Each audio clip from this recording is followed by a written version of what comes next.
Good morning, everyone. How are you doing? Woo. All right. Thank you all so much for being out here. Let me ask you straight away. Are you ready for better? Yeah. All right. Are you ready for change? Yeah. Good. Are you ready for common sense? Yeah. Good. Because that's why we're here today. And thank you all for being here today and for believing in a simple truth. A new era requires new leadership. And solving our very toughest problems requires a very different approach. Homelessness, dirty streets, rising crime, high cost of living, parks and roads in disrepair, dysfunctional local government. Our problems are getting worse. And that's why our city government needs to get dramatically better. And that's why I'm here with you today to announce my candidacy for mayor of San Jose.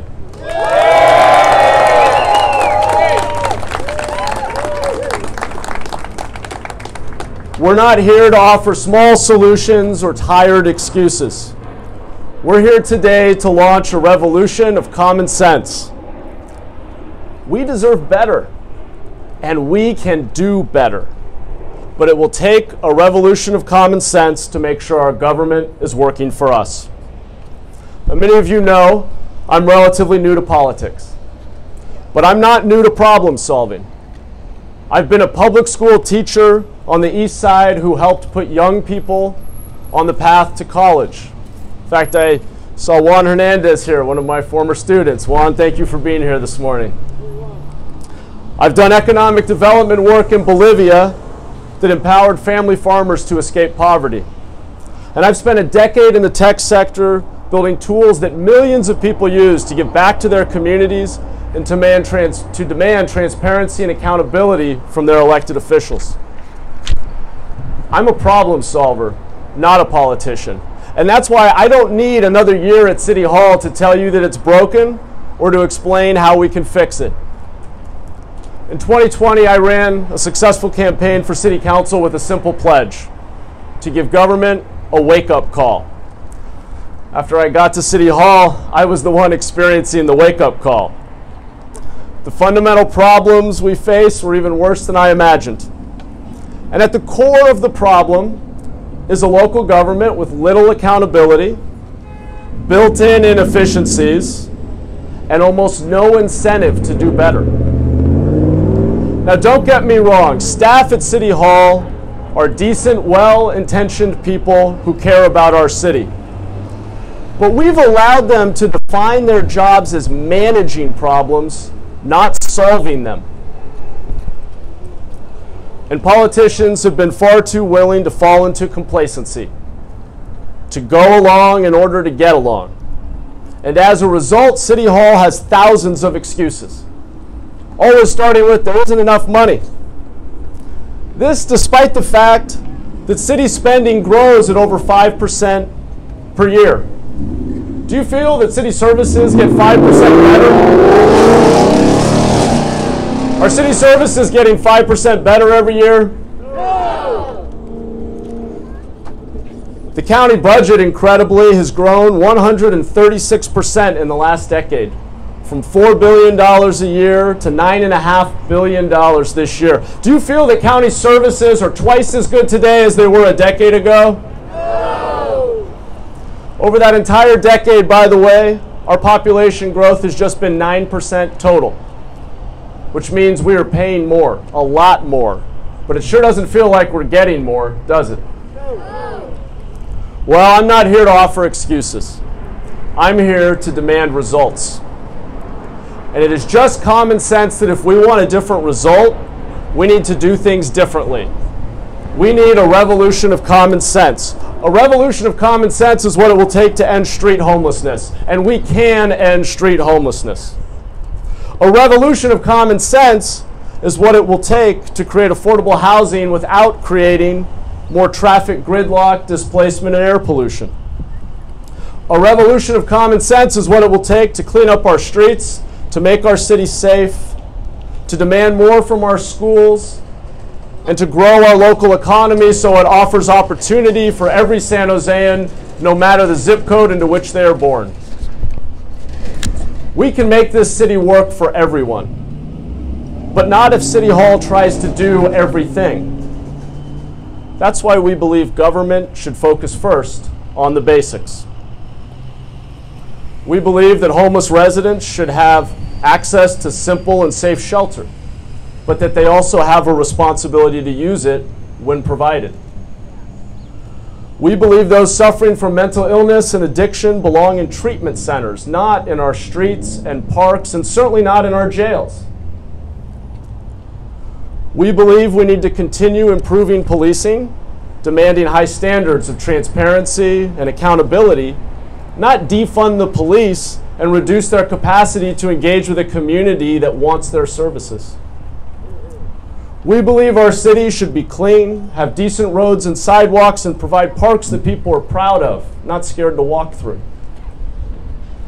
And we believe new housing should go near transit, downtown, and in urban villages across the city, not just wherever developers want. In short, we believe in common sense. And if we want government to work better, we need to stop rewarding failure. You wouldn't get a raise if you weren't doing a good job at work. Politicians and the city's top bureaucrats shouldn't either. Our solution is simple and bold. We can bring basic accountability back to government by linking any future raises for elected leaders and top bureaucrats to better delivery of services. If rates of crime or traffic congestion or homelessness go up, the wages of politicians and top bureaucrats shouldn't. It's that simple. That only seems like a radical idea to the politicians and top bureaucrats. For the rest of us, it's common sense. In fact, it's the world we live in, and it's the world that our politicians and top bureaucrats should get used to. Enough excuses. Let's demand results, and let's certainly stop rewarding failure. It's common sense to focus on facts, not just political rhetoric. But too many politicians ignore the facts. A perfect example of this is the fight over ending single-family zoning in every part of San Jose. In one fell swoop, even in neighborhoods that completely lack transit and have some of the worst commutes in the country. The facts show that this idea will worsen traffic gridlock, increase air pollution, and, mark my words, it will lead to displacement of working class communities, which will be the first to be targeted by developers looking to flip a single family home to a fourplex. The facts show we need better ideas, like building new housing near transit and jobs in mixed use, denser, walkable neighborhoods served by transit, starting from our urban core out. If we want to bring common sense to our government, we need to make decisions based on facts, not fear, and that is what we will do. We will make decisions based on facts, science, and data. It's also common sense to offer real solutions, not an endless parade of excuses. And I'll tell you what there is simply no excuse for, especially in one of the wealthiest and most innovative places on earth, and that is street homelessness. We have the money right now to end it. We have the ability to buy safe, clean, functional, modular units with doors that lock and a private bathroom for a fraction of what we are paying today to house the homeless. We have access to billions of dollars in state and federal funds earmarked to homelessness, not to mention hundreds of millions of dollars in local bonds and taxes we're already paying. And philanthropic donors who want to solve this problem. And we have public land, lots of it, including the underutilized fairgrounds we're standing in front of today.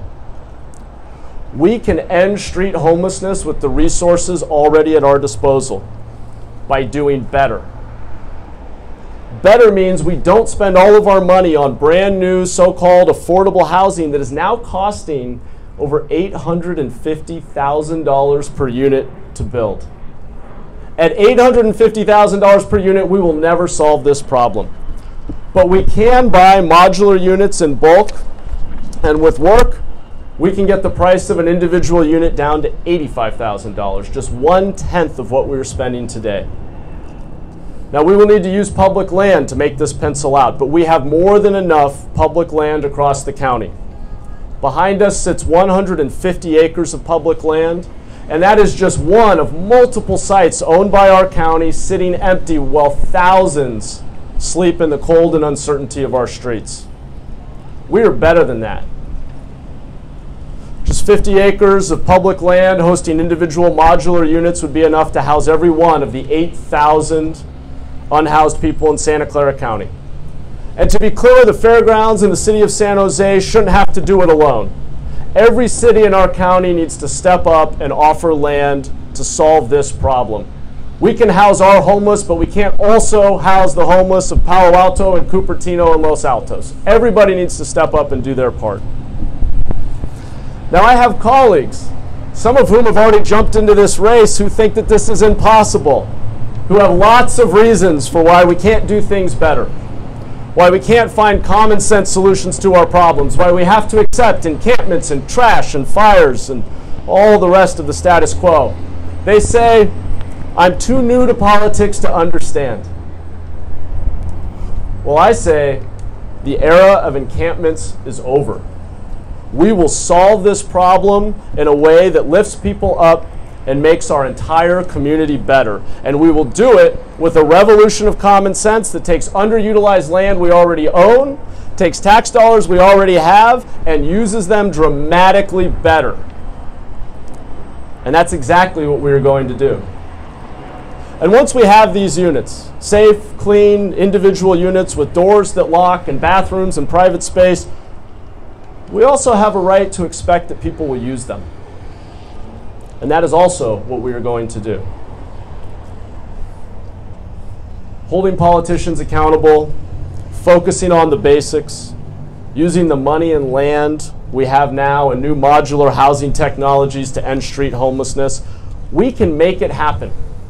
And with your help, we will make it happen because we have to make it happen. Over these past 18 months, many of us have experienced great loss. And all of us have seen the power of uniting for a common cause. We are emerging as a generation of San Joseans who understand that when we work together, there is nothing we can't do. Did you know that we lead the nation as a city with over a 90% vaccination rate? Isn't that incredible? You all deserve a round of applause for that. We live in a special place. I should know. When I was 14 years old, I started commuting 4 hours a day by public bus to come to San Jose for a better education and greater opportunity. Saw my friend Dan Corman here who made that long ride with me. Thanks for being here, Dan. We live in a place where common sense, community, science, hard work, and a willingness to admit when something isn't working and then try something else define our culture. But the lessons we've learned in these trying times and the culture we cherish must not be forgotten. San Jose is more than the Bay Area's largest city. It is America's capital of innovation. Our residents tackle the world economy's most difficult problems every day at work, from making medical breakthroughs that save lives to designing devices and applications that put the world at our fingertips. But think of the irony. A worker comes home from a job in which she is out-competing the world, but she can't get her government to respond successfully when her children can't go to a quality school or play in a safe and clean park or afford to live in San Jose when they grow up. This is unacceptable. If we can defeat a pandemic, we can end street homelessness. If we can develop, test, and deploy life-saving vaccines in less than a year, we can build the housing we need to make San Jose more affordable without making our city unlivable. If we can collectively navigate shelter-in-place, Zoom calls, and remote learning, our government can learn to do more with less. Now, I understand, I'm describing dramatic change, but this is a moment for change. Not for more of the same, but for a dramatically different approach, at least one that is dramatically different for government. We are calling it a revolution of common sense. And at the heart of this revolution is a simple idea. We must demand more. Not more of the same, not more excuses, not the old ways of doing things, better. And better is what we will be when our government works as hard as you do and is as accountable as you are. We need this revolution of common sense, and we need it right now. Thank you for joining us today, because when we unite in common cause for common sense, we can deliver the safe, clean, affordable, and opportunity-filled city you all deserve. Thank you so much for being here today.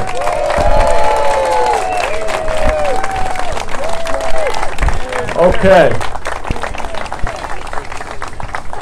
Thank you. Now I want to introduce my wife Sylvia, who shockingly agreed to this crazy endeavor. She's going to say a few words, and then we'll have a few other speakers who will be brief. Thank you so much.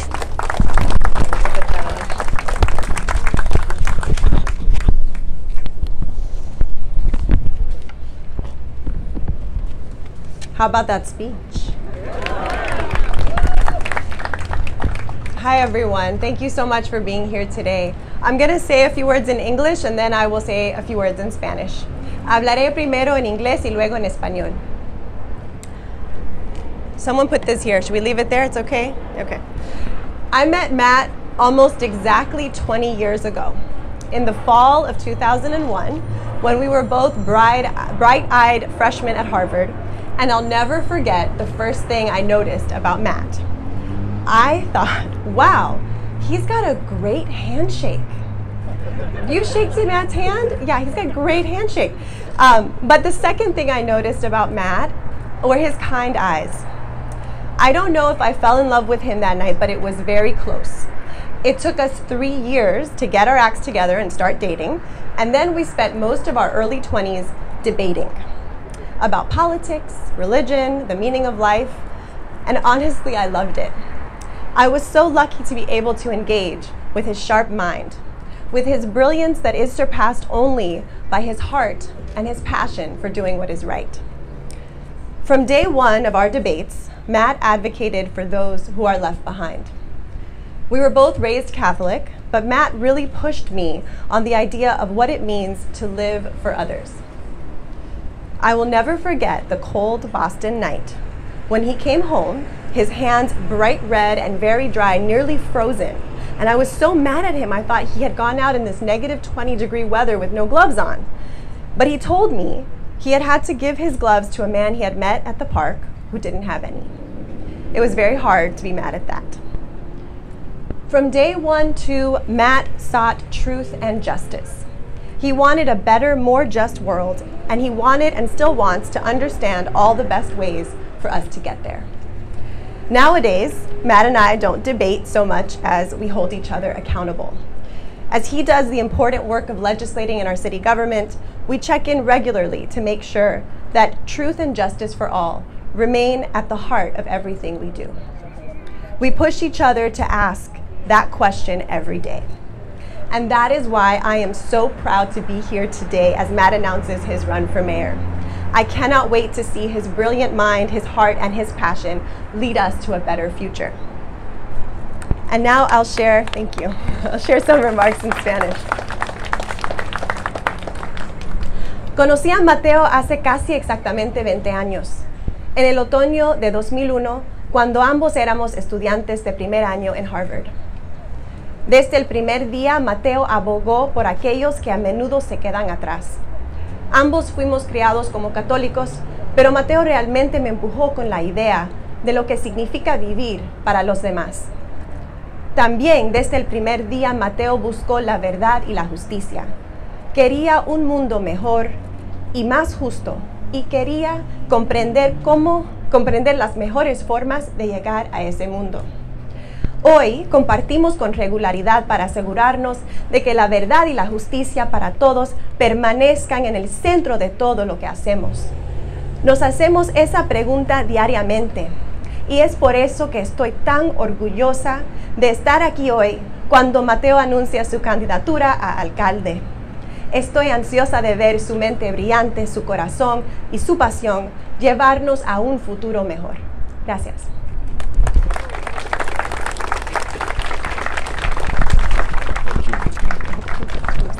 All right. Thanks, Sylvia. Next, we have Ann Ravel, former chair of the FEC, County Council, Justice Department lawyer. Come on up, Ann. Thank you for being here. Ann's been a friend and mentor for many years. Thank you. Thank you.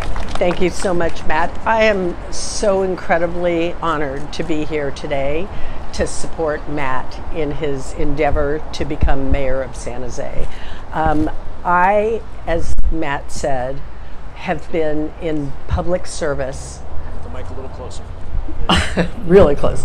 I have been in public service my entire career at the very highest levels of every part of government, both at the county as county council, at the federal government as a deputy assistant attorney general in the Obama Justice Department, and also at the state as the chair of the Fair Political Practices Commission, where what we do there is not just money in politics, but ethics, and ethics in government.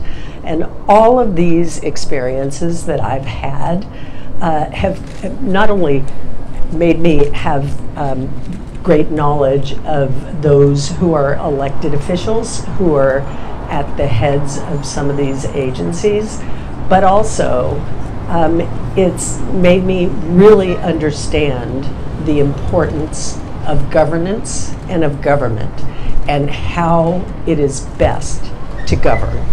And that is what my long history in public service has taught me, that what you need is a government that people trust.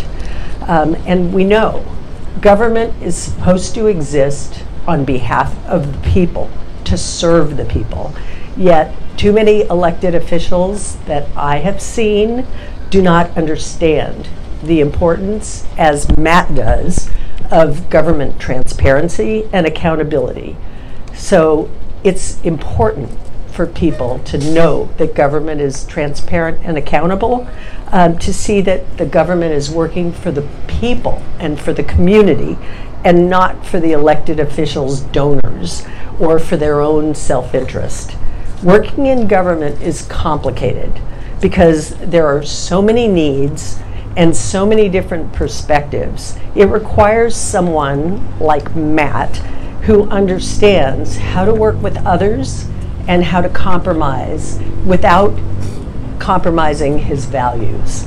I have observed too many elected officials who are more concerned about finding their next elected position than they are about listening to and working on behalf of the people, which is precisely what Matt does. Matt is not that elected official who is just looking for another job. I've known Matt since high school. When he was in high school, I wasn't. He was in high school with my son. Even in high school, I saw that he cared deeply about public service. And as a result, he volunteered and worked with me in the county council's office, and then he worked at a Board of Supervisors member's office. And I have seen then, and I've kept in touch with Matt when I was in DC as well, that Matt is a person of integrity who's thoughtful about trying to devise solutions to seemingly intractable problems. He does this because he cares about making a difference in the world, and I have seen it firsthand. He's devoted to justice. He's selfless in his hard work on behalf of his constituents, and he digs deeply into issues so that he can bring about important change on behalf of everyone in the city, not just people's friends or people's supporters. He doesn't listen to special interests to make decisions about how to fix the problems in the city. He listens to the concerns and ideas of his constituents, and he works with them to make change. I can't think of anyone who would be a better mayor than Matt. Matt will be a mayor who knows that his obligation is to serve all by making life better for each and every one of them here in the city of San Jose. So thank you for coming out to support Matt.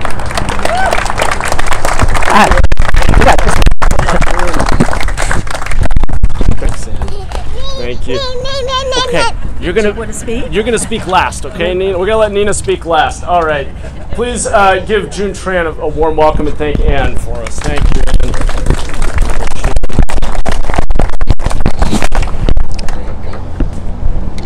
Good morning, everyone. My name is June Tran, and I'm come to U.S. as a refugee in 1975 and has been a resident of San Jose for over 40 years. As a former social worker working with mentally ill homeless for 25 years, it is sad for me to see the continued growing of number of homeless people, 10,000 people in Santa Clara County and 6,000 homeless people in San Jose. The city has been working very hard to solve this problem, but we need new idea, new approach, and practical solution to solve this problem. As a business owner for 15 years, it's important for to support small business to recover from the pandemic, because small business bring new identity to the community, provide job for the local community, and also boost our local economy. Today I'm here to support Matt Mahan because he has an extensive experience in the public sector as a teacher and also in the private sector as the CEO of 2 successful high-tech companies. Matt has passion and dedicate to public services because he sees the need to solve our homeless crisis and also the housing crisis, and the most important thing is to help make San Jose safe and clean again. I'm asking a fellow resident of San Jose to join me to support Matt Mahan for our mayor of San Jose in 2022. Thank you.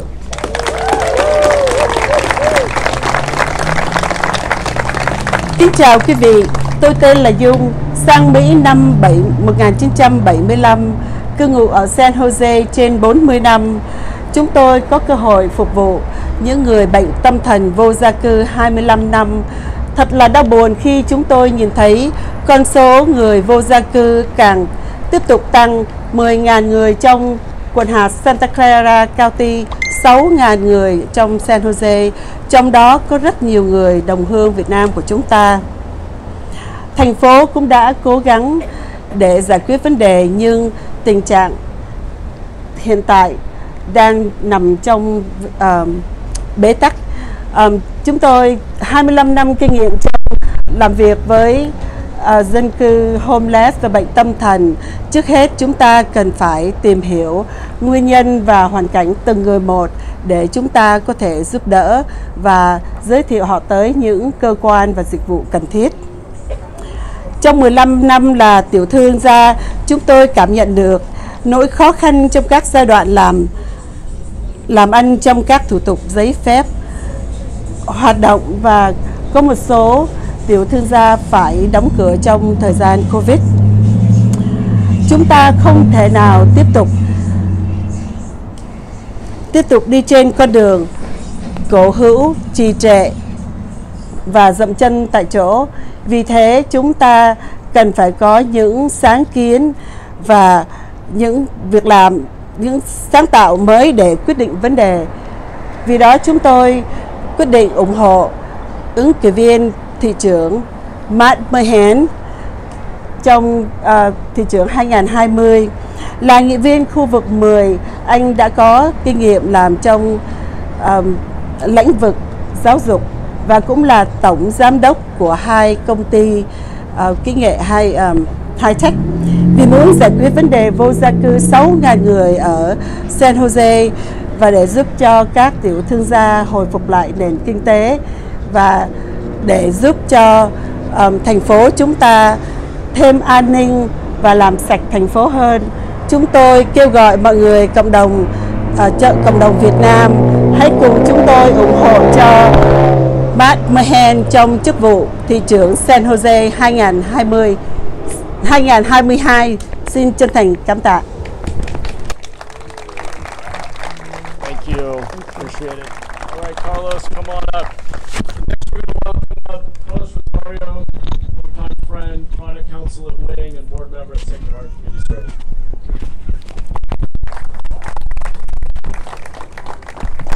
All right, thank you, Matt. Also, president of the Santa Clara County Black Lawyers Association, and I was going to talk today a little bit about Matt's character, but it seems like Ann already did. But I've known Matt for about 25 years, and he's a guy with just uncompromising integrity. And for that's one of the main reasons I feel like we finally have a candidate in this race that I can really throw everything I got behind. I think he brings something new to the table. Right now, as San Jose is becoming the global powerhouse that it's destined to be, we're going to add 400,000 new people within the next 10 years. He's looking at ways to creatively solve the housing crisis that's impacting all of us. All of my friends have moved out of San Jose, my wife's friends, and it's been tough because they don't want to live in a city where they just can't afford it or afford any room. And I think building denser, having buildings around the light rail so the people use the light rail like it was meant to be used is kind of what we need. I'm going to keep this brief, but I think for our families, our friends that we want to grow up with and see grow old and stay here in the city, Matt's really what we're going to need to keep that momentum and keep moving forward. And that's really what he brings. I've known him for so long. He's been such a good friend, and he really cares about everybody, and he's a true person for others. And I can't wait to see what he's going to bring to the mayor's office. Thank you. Well said. Thank you so much, Carlos. Ashley Lee, and then I think my daughter Nina wants to say something. But, all right, Ashley, welcome. Thanks for being here, Hi, my name is Ashley Lee, and I'm a senior at Leland High School. I'm speaking today to describe the future San Jose that I'd like to see and voice my support for Matt Mahan. Currently, the cost of housing is rising exponentially. Countless working class individuals who want to live in San Jose are deterred by the exorbitant cost of housing. The San Jose that I want to live in is not one where I'm priced out of the very neighborhood that I grew up in. Instead, I want to live in a vibrant, livable city. A city where the cost of living is affordable and housing is accessible.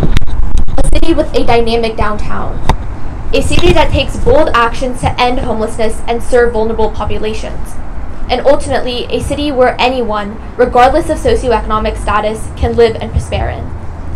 And the mayoral candidate who will best lead us towards this vibrant future is Matt.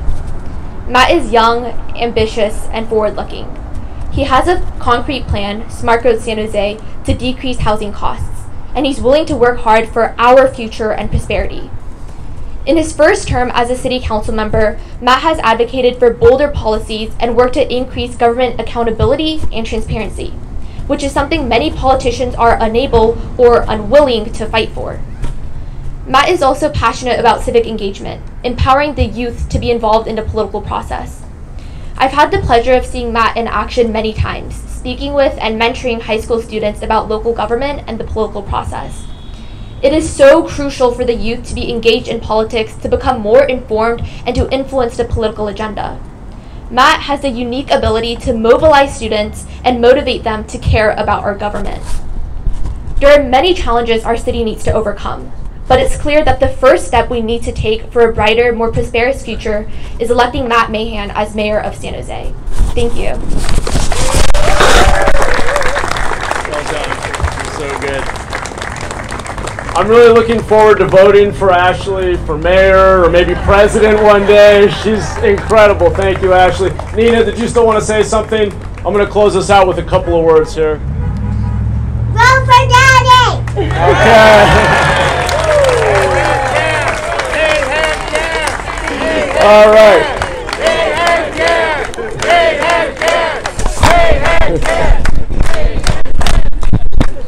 Thank you, Nina. In closing, I just want to say a few quick words in closing. And first, I just want to offer a heartfelt thanks. I know you could be a lot of other places right now. And I promise you that in December, we're going to do a proper kickoff party with a lot more food and drinks, and I won't make you stand out in the sun next to a busy and loud road. Today, obviously, was more about the symbolism of what we need government to step up and do, and I appreciate you taking the time to be out here. This is going to be a grassroots campaign. The truth is that other candidates, especially after the speech I just gave this morning, are going to have a lot more endorsements from other elected officials. They're going to have a lot more interest groups lining up behind them. And the advantage we have is better ideas and a strong community and a team of people. Look around, a big team of people who are willing to spread the word for common sense and for real solutions. And that's the only way we're going to win. So this is not about me. This is about us. This is about us leading a movement to lead our city into the future, to have a higher quality of life, and to take care of everybody in this city, including our young people. So I appreciate you being out here. We'll be in touch with you about how you can help, but this is day one, and it means so much that you're here, and I'd be remiss if I didn't thank my wife for letting me do this. And standing next to her holding our son Luke is my mother-in-law, who I partly blamed for this because when we first started talking about this a few months ago, I said we can't do it. We just don't have enough support. We've got 2 little kids. Sylvia runs a school full time, and my mother-in-law said, "I'll come out. I'll come out and watch the kids." So she's here from Miami to help, and I just really appreciate that.